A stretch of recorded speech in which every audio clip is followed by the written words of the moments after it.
Toby is one of the fast controller's engines on this railway and had been on Sodor over years since he first arrived here. He's an old tram engine along with his coaches Henrietta. Ever since he and Henrietta used to run on Thomas's Branchline, where Ellsworth Station had started to the first station to the end of to Ffarquhar Station, except the quarry.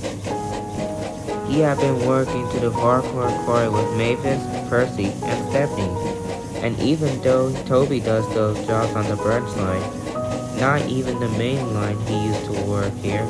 Unfortunately, he especially used to pick up passenger service to Nafford Station, and Gordon here had to pick up his passengers due from the other side of the station.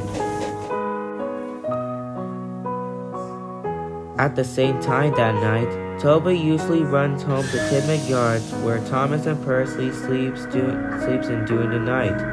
However, Toby used to sleep at his own shed, where one platform station. But this night, he sleeps at his original shed with the yards in the night. Good night, Toby, Thomas said and went to bed. Good night, Thomas, said Toby quietly. His crew left to return home from the signal box, and Toby himself closed his eyes and drifted off to sleep for the next day. The next day at Elsbridge, Toby arrived at the next station waiting for Emily's passenger service to arrive. When he heard a whistle from the distance, Emily arrived with her passenger on board to her coaches. When she arrived, Toby looked at her when paled. Seeing her like this was so uneasy and worried, but Toby had never seen Emily like her this morning. Emily? What's wrong? I never seen you like that this morning, Toby asked.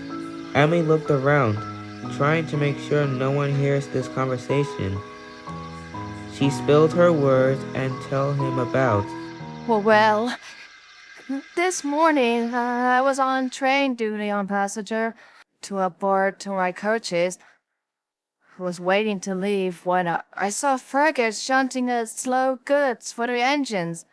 I tooted him, but he didn't toot it back at me.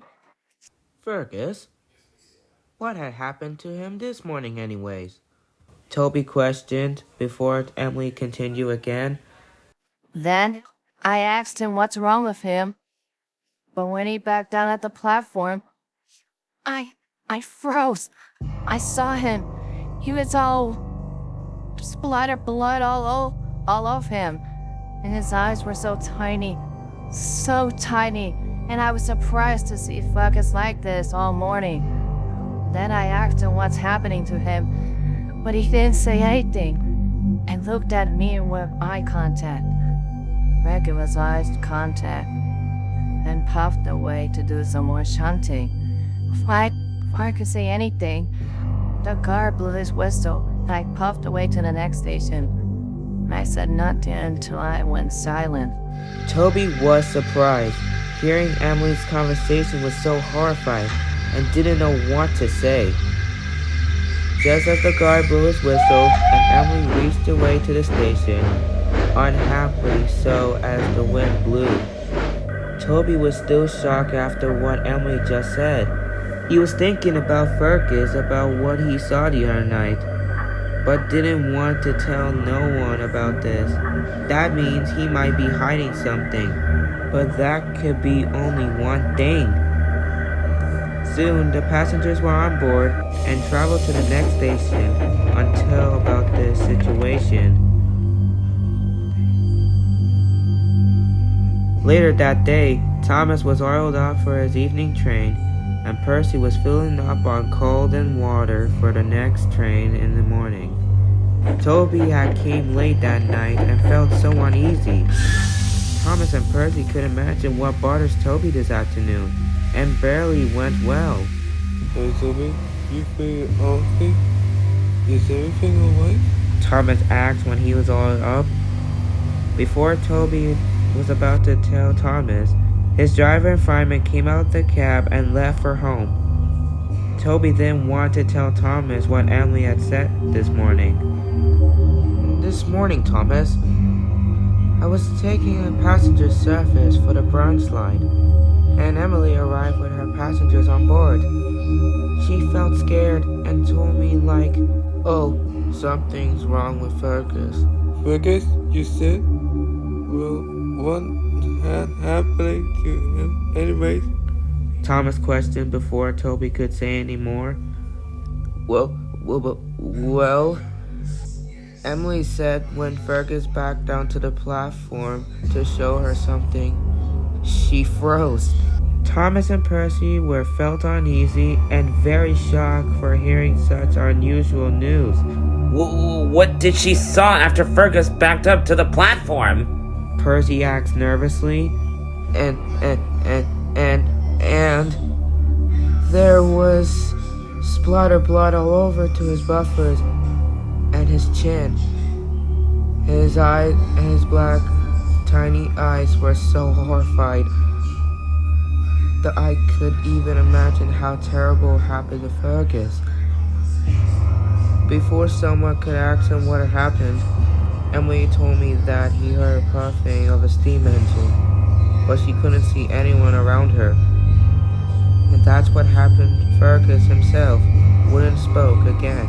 Thomas and Percy went shocked in reality for hearing this horror story about. The Ffarquhar Branchline engines didn't know what to say or not.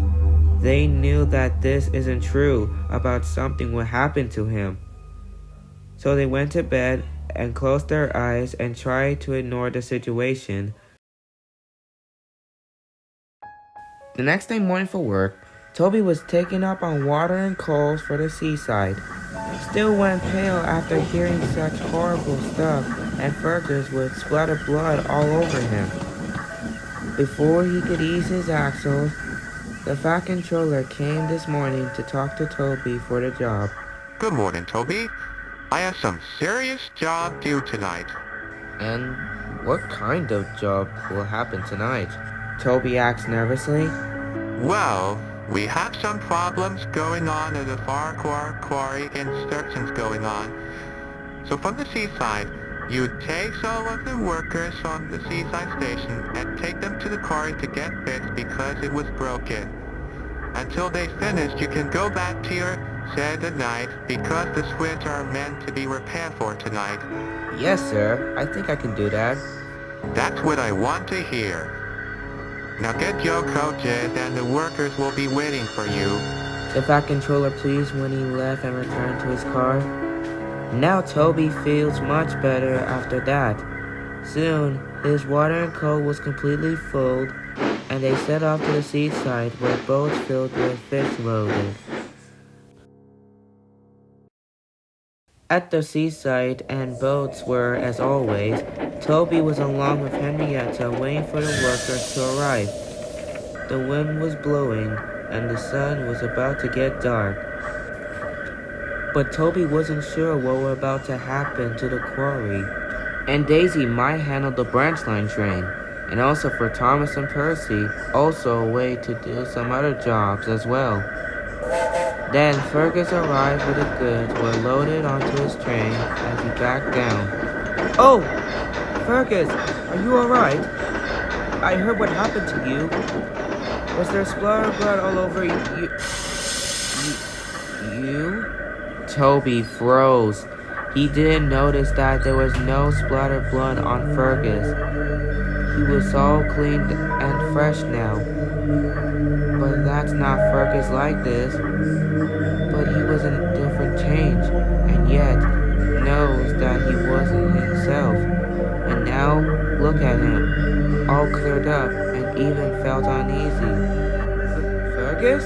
But I thought there was splattered blood all over you." "Blood all over me?"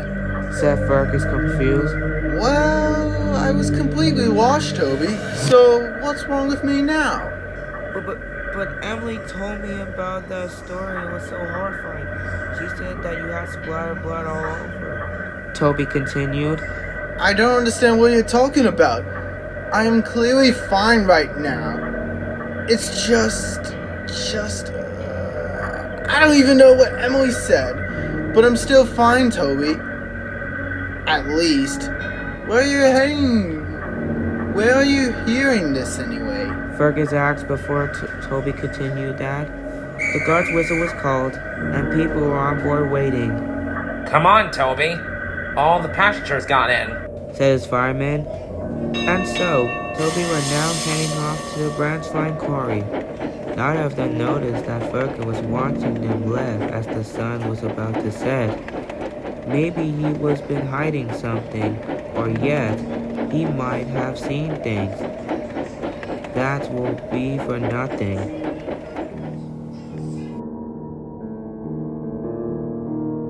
The sunset was getting dark as Toby made his way to Big Station where Branchline had been a third platform of people at. His crew left to tell the manager in the office about the issues of the quarry. Looked around. Seeing this area was so empty and quiet, if not for the fact of a puffing engine that was heard. Toby looked around the yard. Toby looked at the yard. Thought he could hear an engine puffing slowly. It sounded like that Thomas and Percy, but they were far away from the branch line,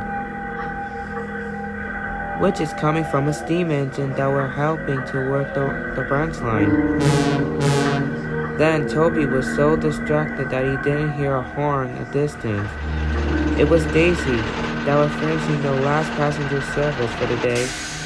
Toby then sighed, and Daisy was waiting for him to move so she could go back to her shed. Just then, the crew had returned with news. Just your lucky night. One of the workmen will manage the quarry to get fixed, his driver said. But bad news on the night shift. The points were jammed, so you had to wait until we can get back to the shed, said his crew. And Toby signed and agreed, and puffed out of the station and traveled down to the quarry. Daisy watched and marshals as Toby traveled down to the quarry. The sun had gone down, and the sky was all dark purple, and there were white tiny stars in the sky. Toby arrived at the issue quarry along with the workers were getting started on the job. One of the workers managed the points, and the other workers were fixing the quarry, and his driver and fireman went to the signal box to have some tea and donuts while Toby could rest for a few hours until it's done for the night. He looked around the building. It seemed like it's so quiet and a little bit noisy. He closed his eyes and went to bed until something was done. An hour later, Toby didn't know how long he was asleep. He opened his eyes. Everything was the same, and the mist hid in the track. He looked around again. He couldn't hear someone was working still. None of the workers had managed the points so that he could go home. Toby felt uneasy, especially he couldn't see anyone or any workers had been working at the quarry, and the workers managing the points. He was all alone by himself, and his crew had not returned yet. He probably think his crew might still have tea and donuts at the signal box. Now Toby does not like patience, but he noticed that Henrietta was still asleep, so he didn't want to disturb her sleep after this. Then Toby saw at the end of his line. He could make out an engine smoke box, but the closer he looked, he saw there were two tiny visible green eyes. Toby felt uneasy still, noticed that there was another engine at the quarry. So whoever that engine is at the quarry, maybe the Fat Controller had ordered a new engine that works on the branch line to help out. But there's no way he ordered an engine, or maybe a tank engine he brought. Hello? Who are you? You're not supposed to be at the quarry. Toby called out, but the engine didn't listen. Instead, it started to eyes change. But he was scared and noticed the engine's eyes were so tiny and horrified. Suddenly, the engine began to move closer to him. Toby was now panicking. What are you doing? Stop getting closer to me! Toby yelled. The yelling woke Henrietta up. Toby, what's all that? Yikes! Henrietta looked back to see what's happening. Right there face to face was an engine smoke box in front of Toby, and she was horrified. But she can only see an engine's eyes were tiny as was. Toby felt shaken of his axles. He couldn't call out to his crew because they couldn't hear him at the signal box, and realized there was no one at the quarry, not of the workers that managing the points. Then suddenly, Toby looked around. He heard someone screaming and yelling for help. But that's not the workers or anyone in the quarry. It comes from the engine. Toby watching horrified as the engine's eyes were so tiny. And now it continued rolling towards him, while Toby was standing at the same track. But he could do nothing but facing the engine horror. Toby tried to move but couldn't.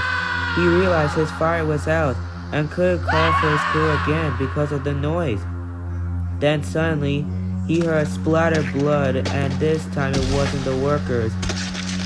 It was from the engine smoke box.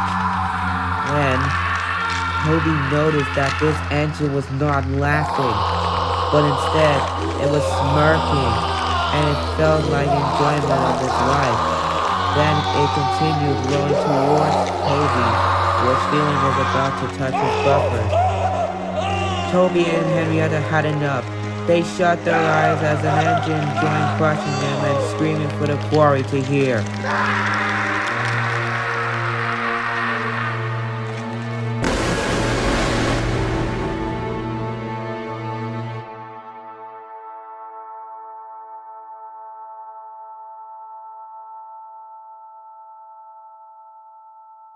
Toby, wake up! Toby? Toby, wake up! Toby's shockwave would have started. He looked around. It was still nighttime, and the workers had came back after finishing the quarry and the points, and was on board all ready to go back. And his crew returned after the tea break. Toby felt the relief, and so was Henrietta.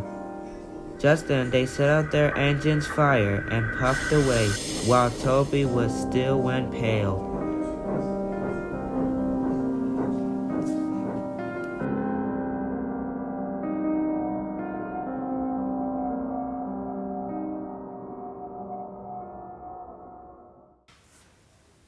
Later on that night, Thomas and Percy were back at the original shed when they heard a bell in the distance. It was Toby, had just arrived and looked down at his buffers, still went pale over what happened. Oh, hey, Toby. You came late. How was your night shift? Toby said nothing, but Thomas and Percy had never seen him like this since he arrived at the sheds. Toby, are you alright? You seem unhappy today? No, Thomas. I'm just seeing things all of a sudden. I was just horrified of something, Toby said when he drifted off to sleep. Thomas and Percy were worried about their friend, and Toby didn't felt enjoying the night shift. But they didn't notice about the quarry. For the rest of the day at the Ffarquhar Quarry will be day and night, where engines sleep during these nights. But at the day, it was always running on time. But in the night, some ghostly, shadowy engines were felt enjoyment of their lives.